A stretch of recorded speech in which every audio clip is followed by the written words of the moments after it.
खुशखबर आहे, अजून एक खुशखबर आलेली आहे लाडक्या बहिणींसाठी. पहिली खुशखबर 1500 रुपयाचा हप्त्याबद्दल आहे. दुसरी जी खुशखबर आहे ती दुसरी खुशखबर KYC बद्दल आहे.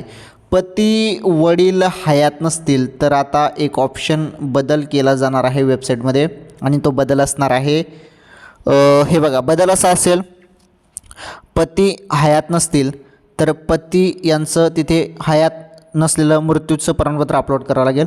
वडील हयात नसतील तर त्यांचं पण सेम मृत्यूचं प्रमाणपत्र तुम्ही तिथे अपलोड करू शकता. एखादी घटस्फोटित महिला असेल, घटस्फोटित महिलांसाठी बघा तिथे घटस्फोटित संबंधित कागदपत्र अपलोड करावं लागतील. असा एक ऑप्शन, एक बदल KYC मध्ये केला जाणार आहे. ओके बहिणींनो. आणि राहिला विषय 1500 रुपयाचा, नोव्हेंबरचा हप्ता आता तुम्हाला KYC झाल्यानंतरच मिळू शकतो. ओके, वाट बघा थोडी, हप्ता पण जमा होईल, परंतु पहिले KYC पटापट करा.